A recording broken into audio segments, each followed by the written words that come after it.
Okay, the question at hand is an investment dilemma. And just before I start, let me tell you a little bit about myself. And I hope my short discussion here will add some value to your lives and to your experiences in investing. I have a degree in quantity surveying, which I got sometime in the mid-1990s. I have never practiced as a quantity surveyor in the construction field. It was one of those courses where you go to university and you discover how boring it is. And I ran very far away from it. Nevertheless, what I did is I entered the stock market. And from 1996 through to 2001, I was an investment analyst. I'm the type of guys who should tell you that this share is better than that, or this company's prospects are much are improved or are declining. In 2001, I went to South Africa. I worked for a business in South Africa that was looking at all of Africa's stock markets. That ended in 2003. I went on and joined Standard Bank, which owns Stanbic. I joined a macroeconomics research unit, and I researched Africa's economies for the bank. In 2006, Kenya was looking a lot brighter. I came back home, and I started a company which I call Mavuno Capital. And what Mavuno Capital does today is provide investment advice to people who are looking to invest surplus capital that they have. Very recently, in 2009, early 2009, I decided to focus even more on property investment.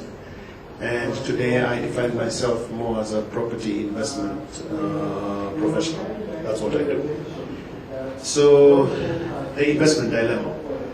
I think the first thing when discussing this subject is to understand what is investment and distinguish it from saving, which is critical. And it's very important to understand the distinct difference between the two before you start to evaluate your own performance as in your own investment performance with your own assets.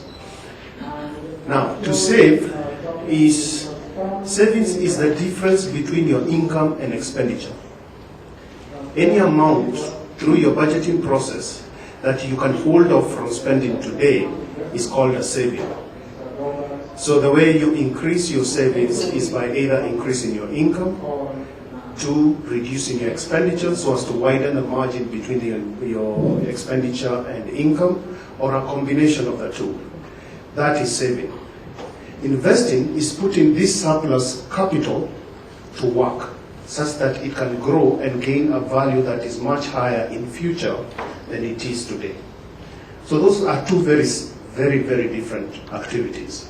The first requires a budgeting process, identifying all your potential sources of income and identifying all your expenditure bases and optimizing them in order to create a savings.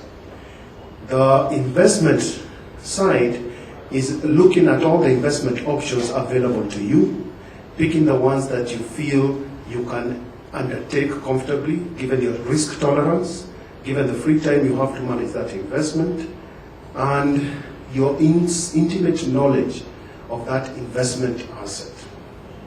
So what's the investment dilemma?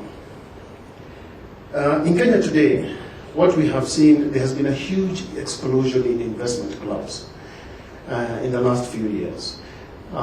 People come together, they form these companies, they contribute on a monthly